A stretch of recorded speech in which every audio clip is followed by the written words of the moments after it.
First filmable target of today. No! Beautiful shotgun cap. I just dug this thing, and that's pretty cool because it was really deep.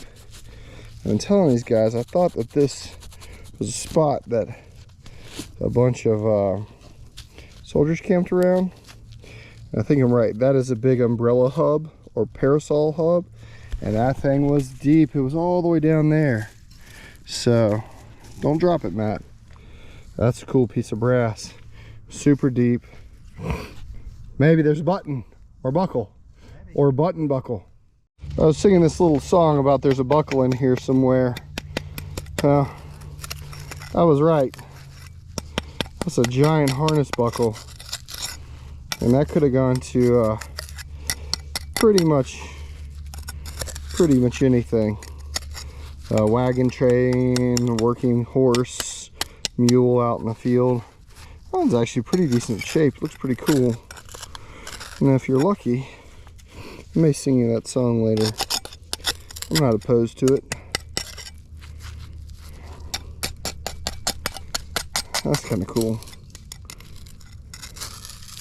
Little hole at the top. It's a nice iron relic.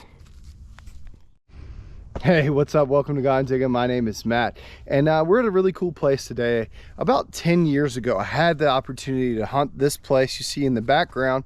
Well, the woods, or where the light woods we're in, and it always kind of haunted me. So Chris and Bailey invited me today to come back to this place I was digging at so long ago, and we're to dig some targets. So let's get right after it. So here's the machine setup that we're using.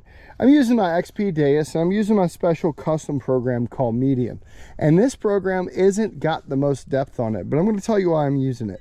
I'm using it to hear the faintest targets.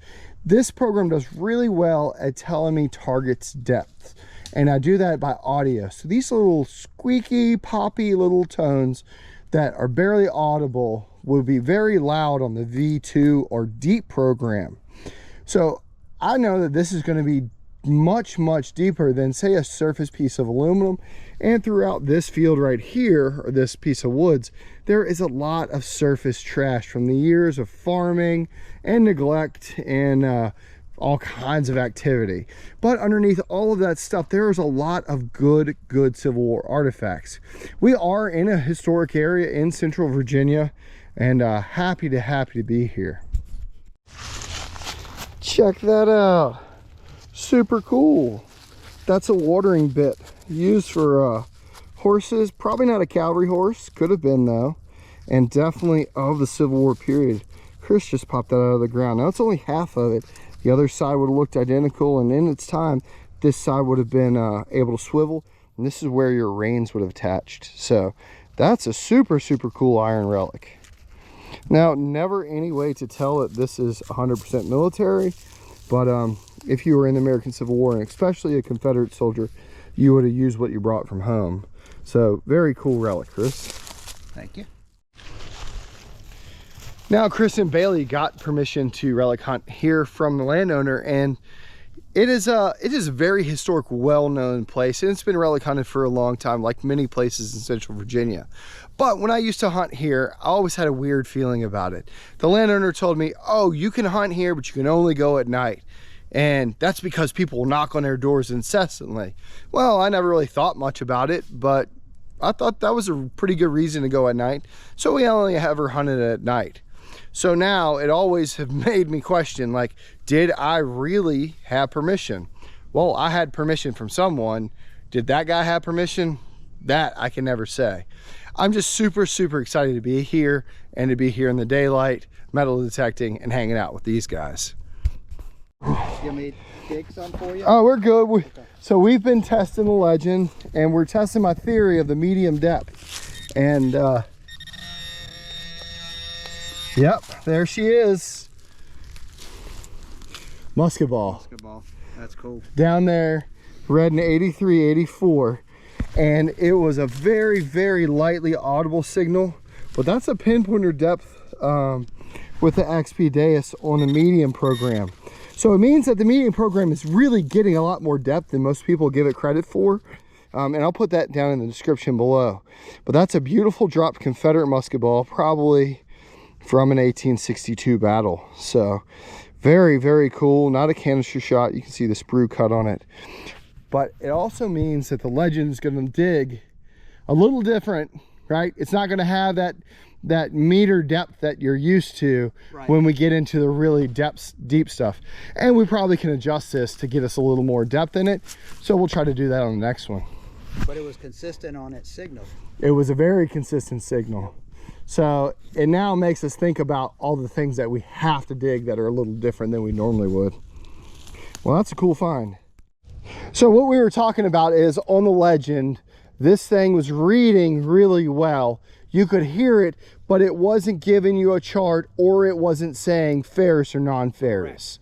And that was from the surface. Correct. Then once you got into the hole and once we found it, it was changed over to non-ferrous, and then you could tell the depth. You could see on the depth chart on the right, hey, she's a little bit deeper. Right. So if you're using a Legend, be sure to be listening to the signals and understanding that you may not get an ID on what that is. That's cool, man. I mean, that's why I like this. We all learned something, and that's fun.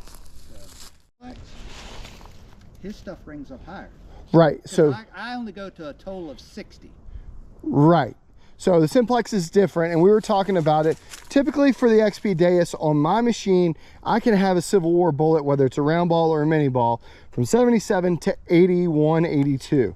This was an 84, 85, but because we're using a different frequency set other than the deep version 2, we're using a high conductor as the base program. That's going to give me a little bit higher VDI because we're shifting our frequencies we're using to a little higher.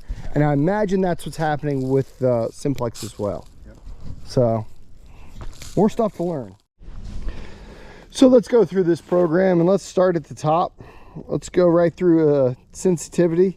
The sensitivity is at 84. I don't know what you're saying, that's very low, but this allows me to adjust the audio so I can tell the targets are deeper. And with that that musket ball you saw earlier, I could definitely tell the target was much deeper, but it still picked up a musket ball about, I don't know, 12 inches or so. So 84. Next, a frequency shift. We know that's not going to matter because we're going to scan that and find the best frequency. Iron volume is going to be 3, so I'm going to be able to hear a little bit of iron. Reactivity is going to be 2. A 2.5 is good as well. For this low frequency or low sensitivity, and I keep my reactivity right at 2.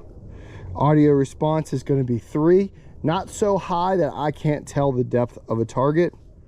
And then discrimination is going to be 1.9. Adjust this as you see fit. I like 1.9. Expert, 5 tones. There we go. No notch, no B caps. That's basically it. Ground ID out here is 87. I don't ground balance, I don't mess with that. That's about the basics of the medium depth program. So I hope all that showed up. If it didn't, we'll do it again. That was a beautiful 82. Okay. So we're betting this is going to be a bullet. Let's see what we can do. Very loud, very bright, beautiful sound. No, and it's not a bullet. Not a bullet. What is it? An axe head? It's a piece of old curry comb. Yeah. That's exactly what that is. That's cool. Yeah. That's Civil War curry comb. Wow. I wonder, well, I guess it was laying flat. Oh, there's a handle to it. Yes, sir. That's cool. That's the whole thing. Set right down in there. That's a great restoration. Curry combs were used for cleaning and grooming horses. This is where the brushes would have gone across here. They were iron. They would have had like these little fins. You could have groomed your horse right on up. This one's actually in pretty decent condition too, and it still has the original handle. So that's a cool relic. I dug them all out. Oh no, you can't dig it all out. I was telling Chris, we're hoping that there's a Mississippi Sea or Texas Sea hidden in these this thick undergrowth or overgrowth, whatever you want to call it. Was that iron relic? It must have been laying flat, and that's why it registered so well with this low discrimination on this program. So you will dig some iron, but I mean, if you didn't dig iron, you wouldn't dig cool relics like that.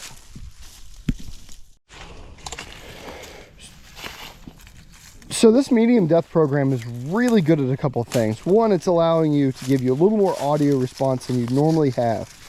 Two, it allows you to get closer to a couple items you wouldn't normally get to. I know that there's an old fence that runs right through here in this general area, and there's a lot of iron in there. So if the fence is standing, you're able to get closer to the fence without the machine picking it up, and maybe you can get some of the shallow targets that you normally wouldn't be able to do or recover because of the fence. This especially works well with chain link fences and things like that in yards.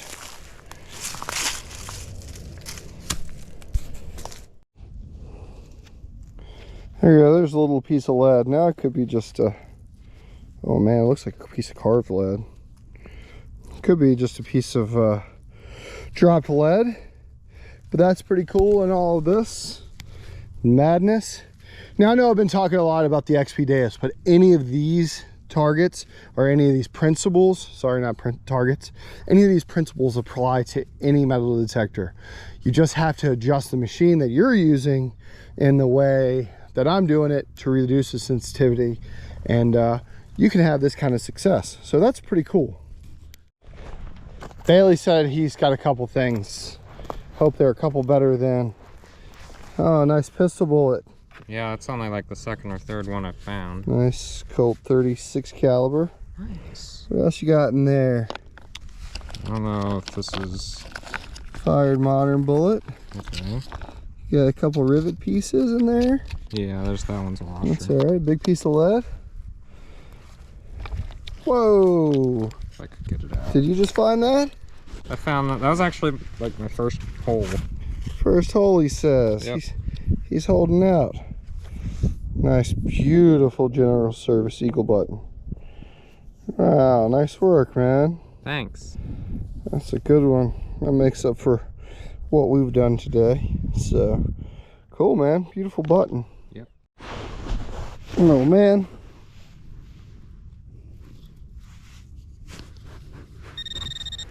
There it is. Percussion cap. Little bitty P cap. That's a neat relic. Always fun to find.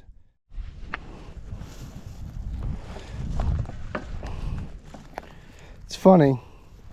I haven't been in this farm for years. I even photographed a wedding on this farm a long time ago, and it's amazing. You can go away to some place and come back and it still feels the same. Now I'm sure there's less relics left in the ground than the last time I was here, but that's okay. It's always about the experience and the journey of coming out here and swinging in a field for a few hours and just getting away from everything else. So I think that's gonna do it for us today. Let's see if we can wrap up the few little finds we found. Here's a little bit of wrap up. Here's my stuff right here. I got this nice parasol piece that will be pretty clean. It looks like it's got a little leather or something in there. Maybe. I don't know. Oh, look at that. It came apart. Oh, that's cool. That's the bottom that typically goes along the top. So we got that. We got a musket ball. Nice little piece of carved lead. Not really sure what they were doing with that, but it's definitely carved lead. It'd be cooler if it was a core badge, but highly unlikely. And then a P-cap. Bailey ended up with a nice eagle button with a little plow strike, some lead, a couple rivets, Colt. It's like the top of a turn to an epaulette. And then here's what Chris found. Not the fruit snacks. a watering bit, a couple horseshoes, some lead, some pieces of pocket knives. Overall pretty good. Curry comb, and then some random stuff. Has a hole in it. Yeah, there you go. There we go. So we appreciate you guys coming along. I hope you learned something from this video, whether you're a Legend user, a Simplex user, or an XP Deus learner such as myself. Until next time, my name's Matt. This is Bailey and Chris. Thanks for watching. Guys, thanks for inviting me. No problem. No problem. Thank you.